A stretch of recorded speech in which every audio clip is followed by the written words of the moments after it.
Assalamualaikum warahmatullahi wabarakatuh. Salam puji bagi Tuhan. Kali ini saya akan mempresentasikan tentang keterampilan berbicara. Keterampilan berbicara itu adalah sebuah kemampuan berbahasa dalam mengucapkan bunyi-bunyi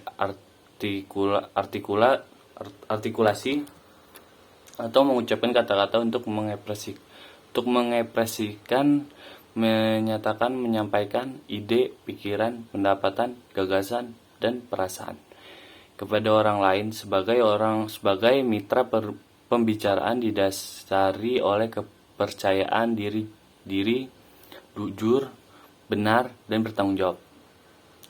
Dengan menghilangkan masalah psikolog seperti malu, rendah diri, ketegangan, berat, lidah, dan lain-lain.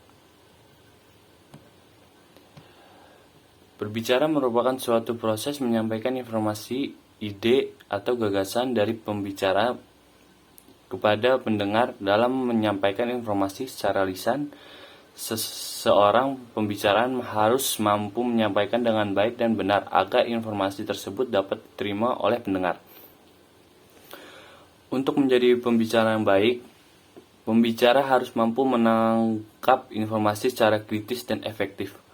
Hal ini berkait dengan aktivitas menyimak. Apabila pembicara merupakan seorang penyimak yang baik, maka ia mampu menangkap informasi dengan baik. Tujuan keterampilan berbicara itu secara umum adalah karena adanya dorongan keinginan untuk menyampaikan pikiran atau gagasan kepada orang lain yang diajak berbicara. Sedangkan tujuan secara khusus ialah mendorong orang untuk bersemangat mempengaruhi orang lain agar mengikuti atau menerima pendapat atau gagasannya. Menyampaikan suatu informasi kepada lawan bicara menyenangkan hati orang lain, memberi kesempatan lawan bicara untuk berpikir dan menilai gagasannya. Pembicara dalam melatih keterampilan berbicara harus mampu memberikan kesempatan kepada setiap individu mencapai kemampuan berbicara dengan baik. Menurut Hermawan, tujuan keterampilan berbicara bagi peserta didik adalah kemampuan berbicara. Seperti peserta didik harus dilatih untuk mengembangkan keterampilan berbicara agar terlatih kepercayaan diri dalam pengucapannya.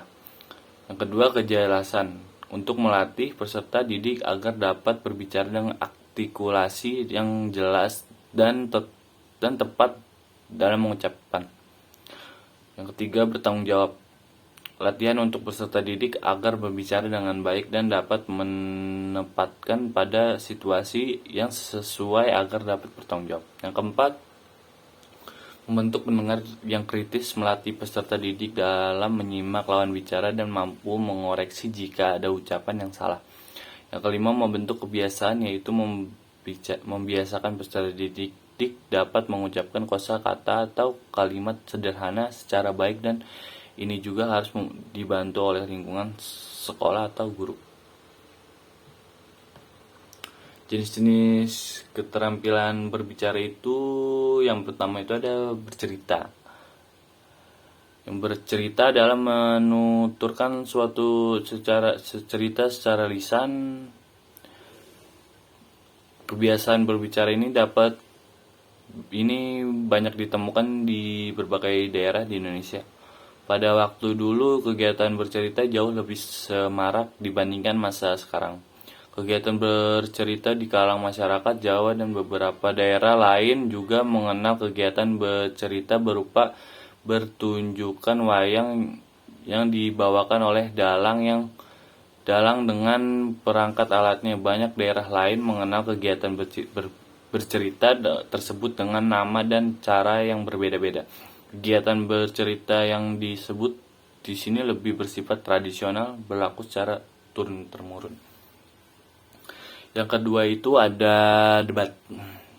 Istilah debat itu terdampak yang cukup dikenal dengan kalangan masyarakat. Terkadang ada ucapan untuk seseorang yang senang berdebat, maka disebut suka debat atau jago debat. Debat sebenarnya mirip dengan dialog. Debat berarti bertukar pikiran secara terbuka untuk membahas masalah yang masih merupakan pro dan kontra dengan memperhatikan aturan dan tata tertib tertentu. Yang ketiga itu ada diskusi. Diskusi itu istilahnya cukup dikenal terutama di kalangan kaum terdidik bagi kalangan kampus. Di kampus sudah merupakan kegiatan yang dianggap lazim. Diskusi diartik sebagai pertemuan ilmiah untuk bertukar pikiran, mengenal satu sama lain. Selanjutnya itu ada wawancara. Wawancara itu merupakan kegiatan tanya jawab dengan seseorang yang diperlukan untuk dimintai keterangan atau pendapatannya. Yang selanjutnya itu pidato dan ceramah. Pidato adalah sebuah kegiatan berbicara di depan umum atau berorasi untuk menyatakan pendapatnya, untuk memberikan gambaran tentang suatu hal. Yang selanjutnya itu ada percakapan. Percakapan adalah dialog antar dua orang atau lebih. Teknik berbicara itu yang pertama itu teknik berbicara dengan baik. Teknik bicara ramah pada setiap orang, berkata atau artikulasi pun harus jelas agar tidak menjadi miscommunication. Perhatikan pula pemilihan kata meski bertujuan baik. Jika salah berkata maka tujuannya itu tidak akan tercapai. Lalu kontak mata pada lawan bicara saat bicara dengan atasan. Usahakan fokus bicara seperlunya, jangan ngelantur sehingga inti masalah tidak jelas. Kalau atasan mancing, kita berbicara masalah profesional seorang rekan sekerja. Sebagai bawahan yang profesional, sebaiknya kita berbicara diplomatis. Selanjutnya ada teknik berbicara di depan umum. Berbicara di depan umum bukan soal bakat. Kemampuan tersebut bisa dilatih dengan kepercayaan diri dan kuasai bahan pembicaraan. Beberapa hal yang perlu diperhatikan dalam melatih teknik berbicara di depan umum antara lain adalah sebagai berikut. Yang pertama, tujuan artikulasi terhadap situasi dan pendengar. Lakukan kontak mata 5-15 detik dan kita harus berkeliling, bukan pada satu orang saja. Jadi semua orang merasa diajak bicara. Yang ketiga, perlihatkan senyuman agar lawan bicara fokus pada kita. Yang keempat, sisipkan humor karena humor akan menghilangkan kejenuhan, namun hindari humor yang berbau porno. Yang kelima, fokus pada pembicara, tidak perlu memperlihat semua wawasan yang kita punya karena akan menunjukkan kita sok pintar. Yang keenam, berikan pujian yang jujur pada orang lain tanpa menyimpang yang dimaksud. Yang ketiga, teknik berbicara profesional. Seorang profesional perlu mengenal teknik presentasi yang efektif. Terdapat 3 faktor yang penting yang perlu diperhatikan dalam membicara secara profesional, yaitu yang pertama, faktor verbal. Menyangkut pesan yang kita sampaikan termasuk kata-kata yang kita ucapkan. Yang kedua itu faktor vokal, seperti intonasi, penekanan, dan resonansi suara. Yang ketiga faktor visual 55%, yakni penampilan kita.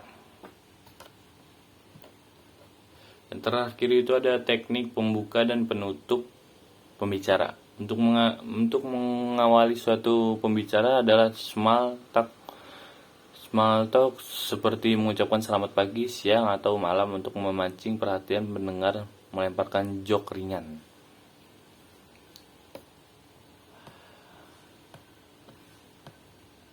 Faktor non-kebahasan itu sikap yang wajar, tenang, dan tidak kaku. Yang kedua, pandangan harus diarahkan pada lawan bicara. Kesediaan menghargai pendapatan orang lain, gerak-gerik dan mimik yang tepat, keyakinan suara yang pas, kelancaran,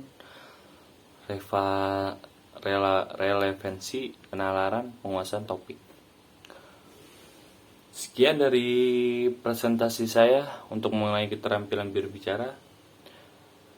Saya Wiranto Prayoga. Saya pamit.